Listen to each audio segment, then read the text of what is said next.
Hey, what's going on? Glad you're here.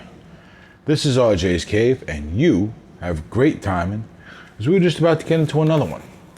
This one is going to be questions beginners have, okay?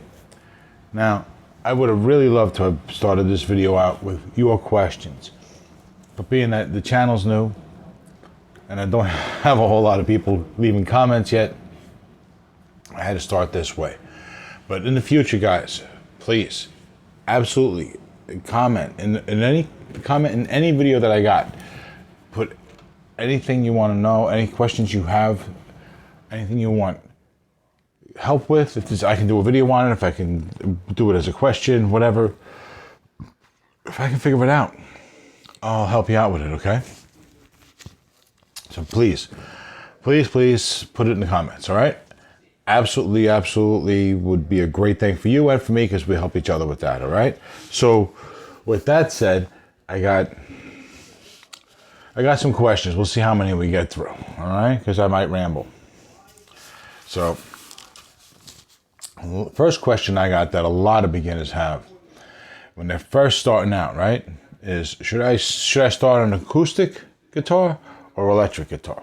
Okay. Let me start by saying, if you already have an instrument, that's going to be fine, because it's all about what you have, as long as it's reasonably playable. I mean, if it's junk, junk is junk, and there's nothing you can do with junk except throw it out. You know what I mean? Whatever it is, whatever the item is. So if you have an acoustic and it's something that's been lying around the house, a lot of people have this, and it's decent acoustic guitar, by all means, just use that, okay? There's no need for you to go out and buy a ton of stuff if you have something like that, okay? If you have nothing, or if you're deciding from scratch this is what you want to do and you have a budget, I would say try and get electric, even if it's just $100 or $150, because with a little running around, you know, and a little flexibility, a little creativity, you can find a guitar, an electric guitar with an amp. You can find ways to get deals on them that are just as inexpensive as getting an inexpensive acoustic guitar. All right, and the difference between the two is that electric guitar tends to be a little easier on the hands. Okay, acoustic guitar, the strings on it are thicker. There's a lot more tension because of the materials you got to make the strings out of.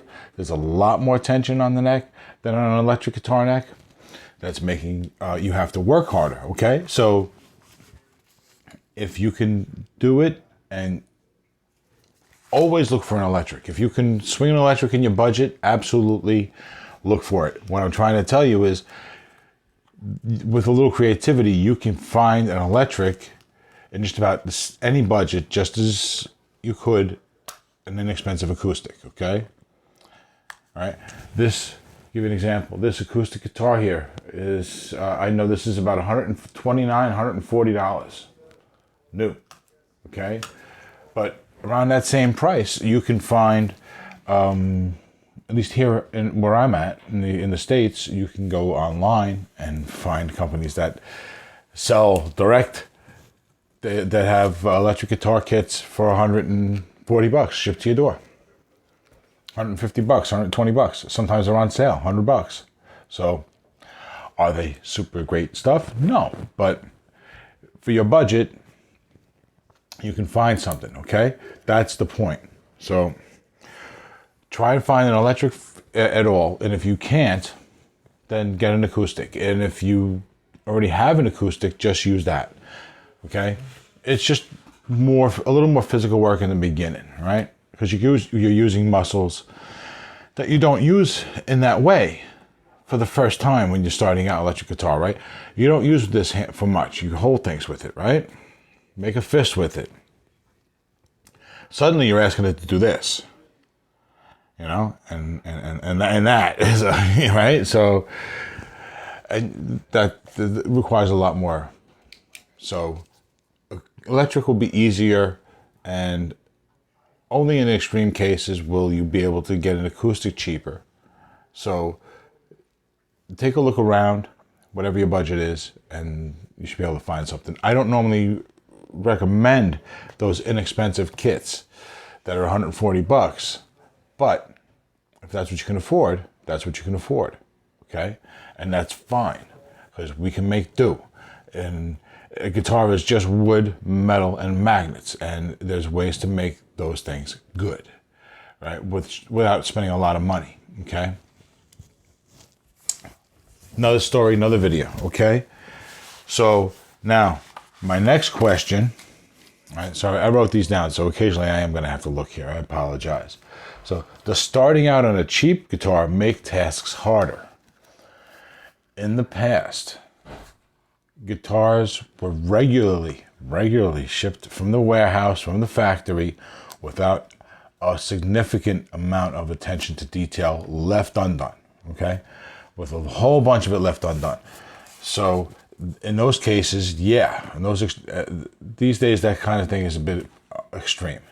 But in those cases, yes, absolutely, it can make it harder. This is why I emphasize play the guitars a lot before you pick one for your first guitar, right? Because you don't know until you do, and I want to make sure you do enough to pick out that guitar, okay? So the idea is that you avoid the inexpensive guitar. This is why I always say, go to a store that you're going to be able to get to regularly. Be that store's customer from day one until you get through your first 6 months of lessons or so, okay? Because that relationship you're building is going to be a big help, all right, in getting you everything you need and all that good stuff, making sure that you get good stuff and special attention and all that, okay? So anyway, so that is question 2, right? So yeah, that's question 2. So now next one. Can YouTube be a primary music teacher? This one, I really tend to believe that YouTube is great for secondary or in addition to information, things you want to learn in addition to what you're learning with a teacher, okay? I'm a guy who never really took lessons. I was stubborn as hell, ignorant. These days, I don't really have time or money living where I live, so I still do it that way. But if you can afford a teacher, go to a teacher. I mean, YouTube is good. I could see there are people out there who can watch a video and learn just from watching the video and have the confidence and the skill set to go out there and do something just based on watching, okay? For someone like that, yeah, you still have to dig around and find the right stuff, but once you do, you can learn, okay? But you're not. Most people don't have the dedication to do this stuff on a regular basis by themselves. You have to get addicted to it first. So you're a beginner. As a beginner, that's not really going to be a big help for you. You need something that's a little more structured, which is why I'm going to go right into the next question, all right? And I might bounce back and forth here, okay? But should I pay a teacher? Yes, okay? I think you should pay a teacher.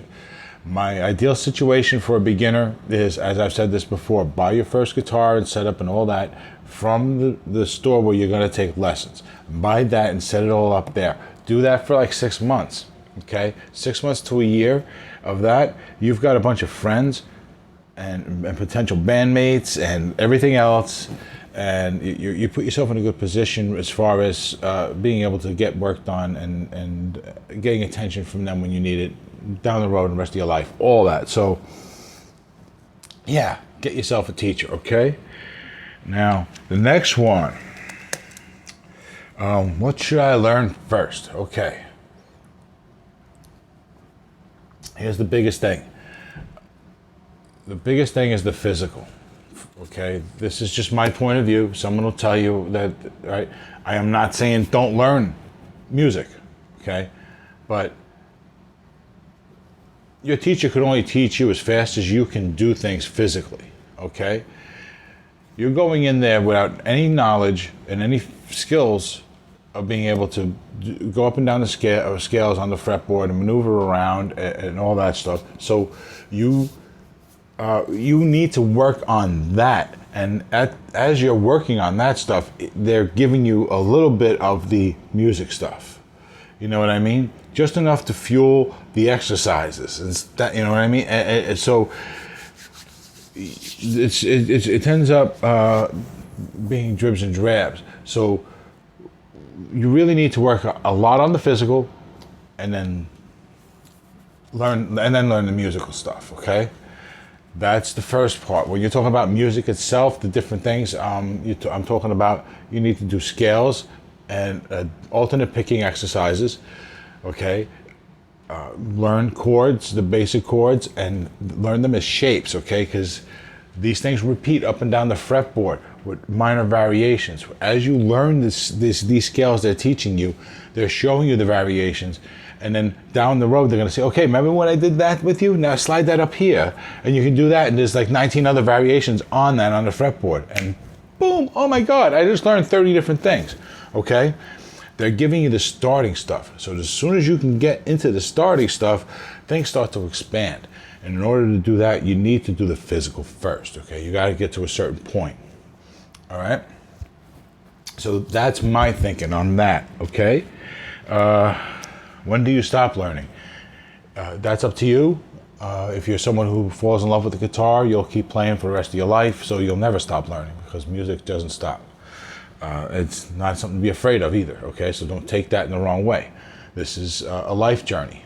All right, I'm not in a rush to become Yngwie Malmsteen, and I probably will never be there, and might always suck in my bedroom, for the rest of my life. But it's my music journey. Okay, so I know I'm never going to stop learning. All right, I bet you Yngwie is still learning stuff too.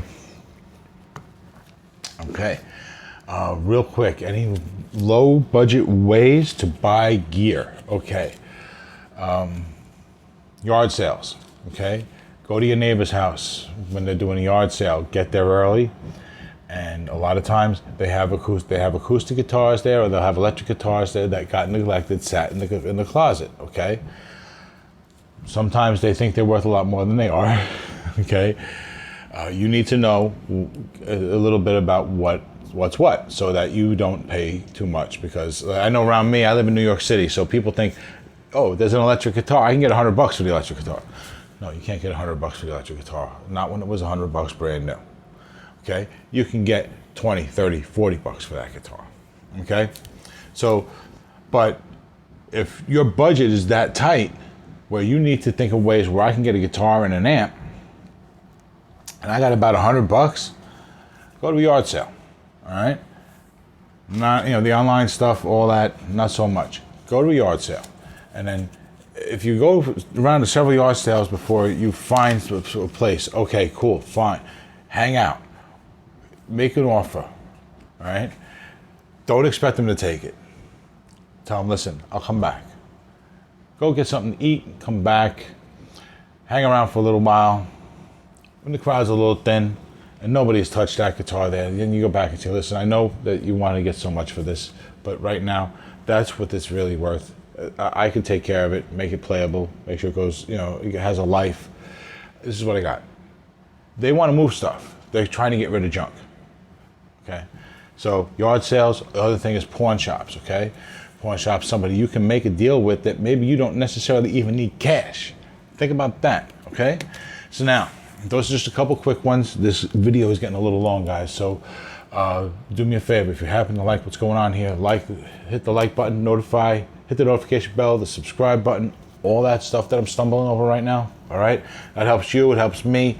You get messages whenever we drop a new video, and hopefully, at least somewhere along the line, YouTube's going to get the message and start putting our videos out there for more people. All right, so check out my channel, or the channel. All right, RJ's Cave. There's a jam list for guys, for you guys, that's like 800 songs long. They're not my songs, it's just culled from YouTube. I have 3 lists for the RJ's Cave stuff, as well as my old podcast, well, not my podcast, my brother's old podcast I was on with him. the Wicked Theory podcast, that's on there, and everything that he's still doing underneath that label. So you can check that out too. Audio podcasts, all that good stuff. So, guys, as always, it's a pleasure. Thank you very much for being here with me. And remember, when you can make music, you can make magic. So go out there, learn how to make music so you can make magic. The world needs more magic in it. Anyway, guys, that's it. This is RJ's Cave. Thank you very much. Take care. Later.